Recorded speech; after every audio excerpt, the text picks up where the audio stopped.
Station start होगी 3 second बाद। Start. महोदय, प्रत्येक कदम फूंक फूंक कर रखना होता है और हो सकता है कि हम कुछ वर्ष गंवा दें, लेकिन स्वतंत्रता गंवाने की अपेक्षा वह अच्छा होगा।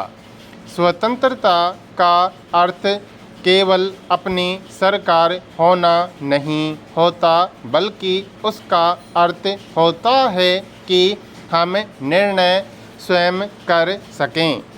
हो सकता है कि वे निर्णय गलत हों, लेकिन वे हमारे निर्णय भारत के निर्णय होने चाहिए। हमें कपड़ा उद्योग की समस्याओं का भी ध्यान है। हमने आधुनिकीकरण के लिए विदेशी सहायता की आवश्यकता को स्वीकार किया है। योजना आयोग ने कपड़ा उद्योग के लिए एक कार्यकारी दल नियुक्त किया था, जिसने इसकी समस्याओं पर विचार किया। सिद्धांत रूप में यह निर्णय किया गया कि वित्तीय अभिकरणों के द्वारा धन उपलब्ध कराया जाए। हम अब वित्तीय संस्थाओं से बातचीत कर रहे हैं कि इन उद्देश्यों के लिए उधार की शर्तें कैसे उदार बनाई जा सकती हैं।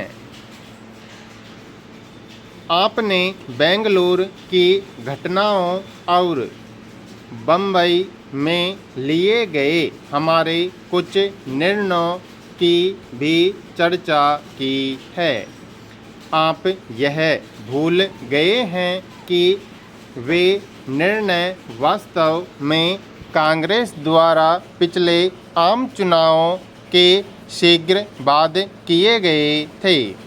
उन पर कार्य समिति में विचार विमर्श और एक राय से सहमति हुई थी और बाद में उन्हें अखिल भारतीय कांग्रेस कमेटी ने स्वीकार किया था। बेंगलुरु में हमने केवल मोटे तौर पर नए सिरे से दिशा निर्देश दिया था।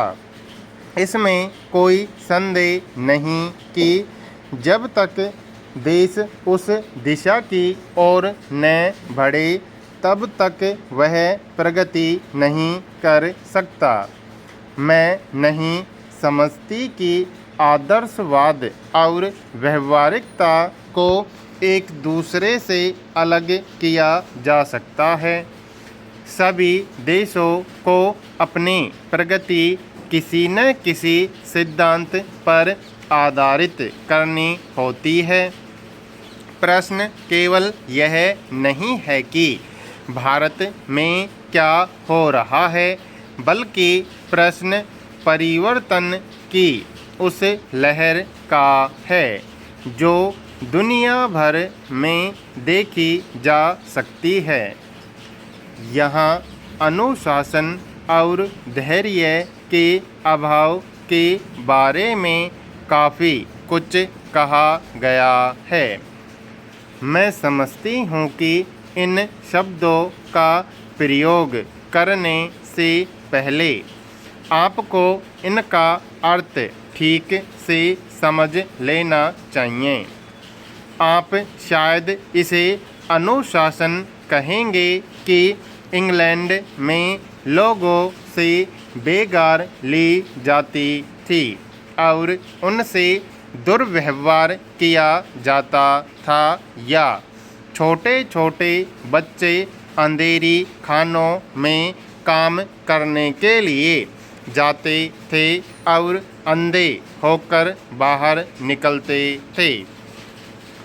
जब वे इन सब के प्रति विद्रोह करते थे तो आप शायद उसे अनुशासनहीनता कहेंगे।